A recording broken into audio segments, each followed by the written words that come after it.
I really, really did not like the PlayStation Portal. It's not really that the hardware is bad. It's like fine. It's more just that at its core, it's a stupid idea. Here's a device that can only play games streamed from the $500 device that you already have. Meanwhile, your phone can do the exact same thing. And it arguably does a better job of that because the Wi-Fi antenna is probably better. People have sworn up and down that recent updates to the PlayStation Portal have improved its streaming capabilities. People have also sworn that since the very beginning, it was just fine, so I don't really believe anybody. But the most recent update got me interested enough to jump back in and make a whole new video about it. Aside from some small improvements to Wi-Fi capabilities, you can now cloud stream directly from Sony servers for some games. This addresses at least one of my fundamental issues with the device. You don't technically need a PS5 anymore. And more importantly, for this use case, you don't have to rely on your PlayStation 5's local internet connection anymore. Server streaming has worked better for me in the past, so I have high hopes for this feature. Is the $200 PlayStation Portal better now with all of its updates? 1 year later, and is it worth getting for someone who wants to enter the PlayStation ecosystem?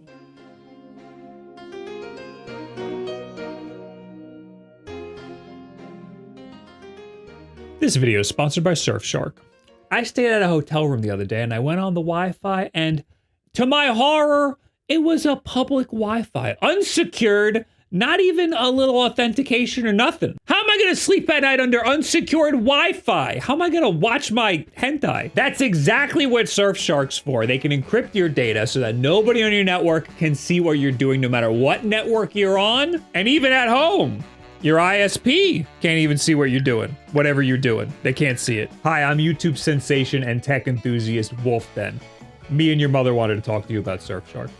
And also, you gotta get a girlfriend. You play way too much Call of Duty. VPNs can also help you change your location so that you can access content that might not usually be available in the country you're watching from. This is a callback to when I was talking about hentai.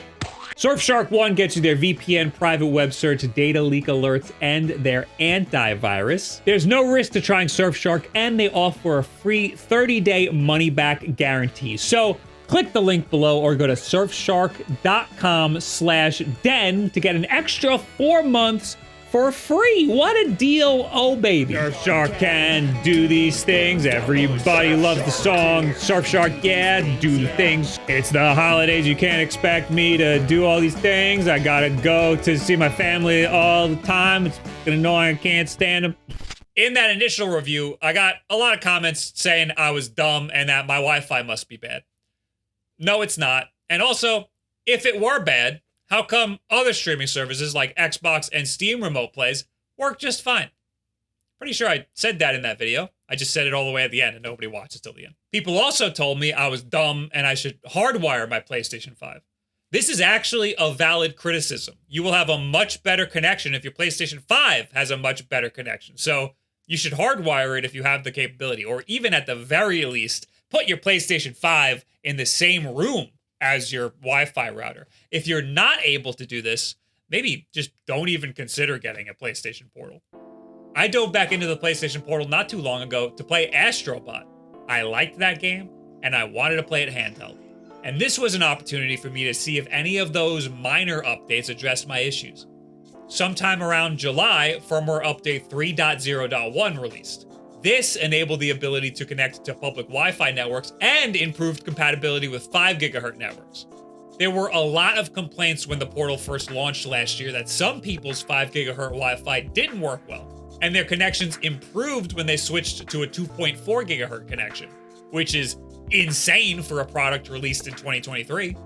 I personally did not have any of these issues on my 5 GHz band, but my buddy Wood has the exact same Wi-Fi router as me, and one day his PlayStation Portal just stopped connecting entirely. This update back in July may have fixed that, but for me, my connection has always been the same. I played Astrobot and it was fine, but the input lag was a bit frustrating on some platforming sections. The other improvement in this firmware update was the ability to connect to public Wi-Fi. In the past, the PlayStation Portal didn't have a web browser in it at all. So if you connected to a Wi-Fi and that Wi-Fi needed you to like open a web browser and authenticate something or whatever, you've seen it with public Wi-Fi's before. You used to just not be able to do it. Now you can, but I'd still recommend never using your portal to connect to your home PlayStation 5 from outside of your home network. It'll run like ass. I have since upgraded to the PlayStation 5 Pro, which has Wi-Fi 7. This is a slight improvement over the PlayStation 5 Original, which has Wi-Fi 6. The PlayStation Portal has Wi-Fi 5. It's just a jambalaya of different Wi-Fis over on Sony stuff. In my PlayStation 5 Pro review, which I also had a lot of problems with, I stated that the PlayStation Portal connectivity probably wouldn't change all that much because the PlayStation Portal is only Wi-Fi 5. I think I greatly underestimated how much the connection of the PlayStation 5 matters in this case. This new firmware version dropped just this past week. So after the PlayStation 5 Pro had already come out. And my PlayStation 5 Pro is already down here. I've been testing it. And it happens to be right next to my Wi-Fi router. I am also testing the portal in the same room. So all three devices are right next to each other. And the streaming is definitely improved. I am not getting the same input lag as I was playing Astrobot upstairs. But it's also important to note that upstairs isn't too far away. It's directly above where the router is. So it's hard to tell if this is an actual improvement or if just simply moving my body helped. It's also still not perfect. I do lose a frame here or there, even with all of the devices right next to each other. Whoop. Okay, that lagged. That lagged. This should be expected when streaming over Wi-Fi. It's not magic. Things do happen. You might also lose some quality when there's a lot happening on screen. Games like Astrobot often have a lot of particle effects, which will crush the bitrate. I think Returnal is an even better example. That game is all particle effects. Again, for the most part, it's not that bad. It can pass for a lot of games, but again, it becomes most noticeable when fast reactions are paramount. I also wanted to try Warzone because that's another one where fast reactions are going to be important. And people asked me if they'd be able to play their competitive shooters on here. Unfortunately, the frame skips and the slight input lag, especially when you're whipping the camera around, every once in a while it'll drop a frame. That makes playing a competitive online game pretty much an impossibility on the PlayStation Portal. The slight input lag is exaggerated when you're playing something competitive. I decided to give it a try moving to my living room while keeping the PlayStation downstairs next to the router. And honestly, it feels exactly the same. This doesn't feel any different to me whatsoever. But what happens when I move the PlayStation up here away from the router? Yeah, now that the PlayStation 5 is away from the router, it's definitely worse, but it's marginal. Your PlayStation 5's connection is pretty important in the chain. This still isn't something that I would go crazy over. This sort of functionality is something that you can achieve with just a phone and a DualSense controller. And chances are, if you own a PlayStation 5, you probably also already own both of those things. Just because the remote play function is slightly better, or maybe it's not slightly better.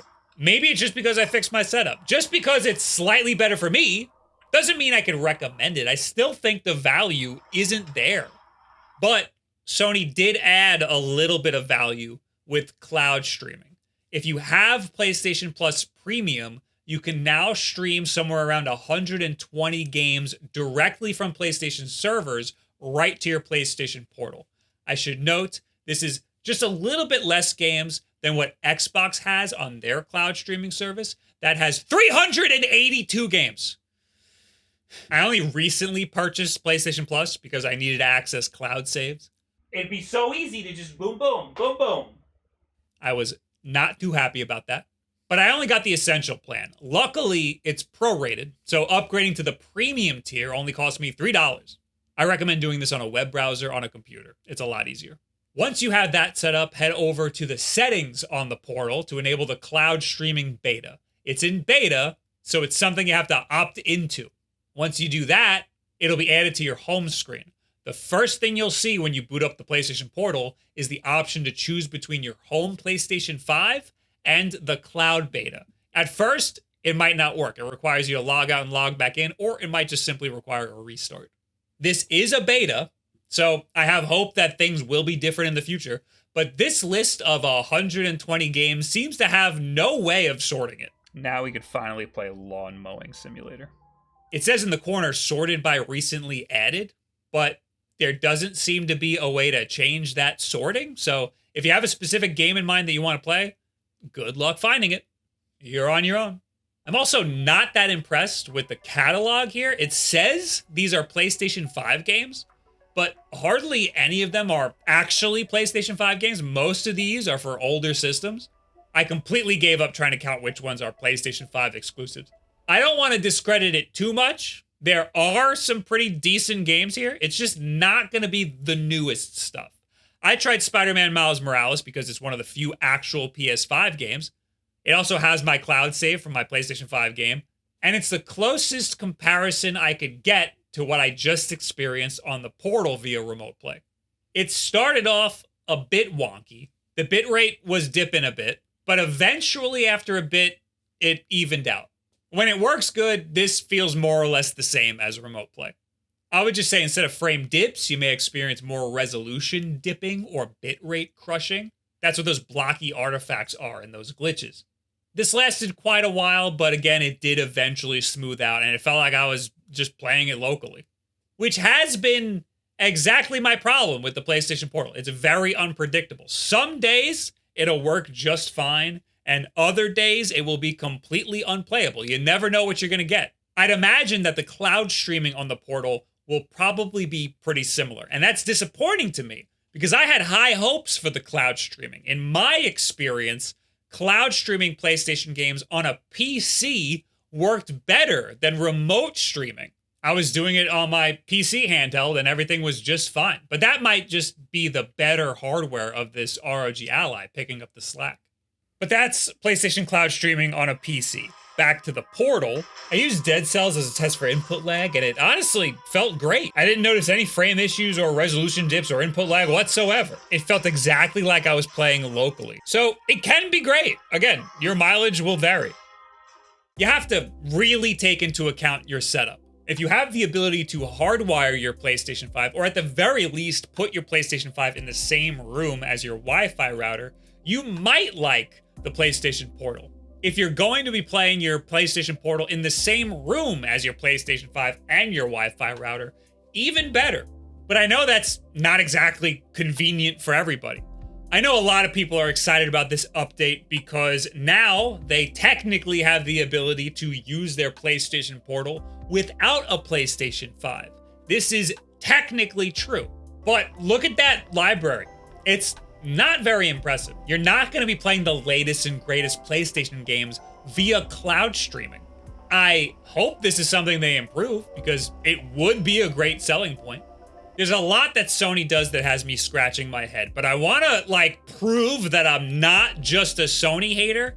When PlayStation Plus Premium first came out, I did a video on all three of the big console manufacturers' paid online services, and I said PlayStation's had the best value because at the time it had the most games. And overall, it does have a lot of games, but a lot of those games you get with PlayStation Plus Premium require you to download them to your console. You're not going to be cloud streaming most of those. Cloud streaming is not available on as many devices as remote play is, but it is available on PCs. So if you have a PC handheld, literally just use that. Although, I do think the library of games is different. I couldn't find Spider-Man Miles Morales. It's very confusing. Sony is inching closer to providing value here, but in my opinion, it's still got a long ways to go. I cannot recommend getting this for the cloud streaming beta alone. And I definitely can't recommend you get it for the hopes of future functionality, because that could just never happen. A lot of people love their PlayStation Portals as remote play devices, and I'm happy for them. They found a place for it in their lives. 600,000 units sold last I checked.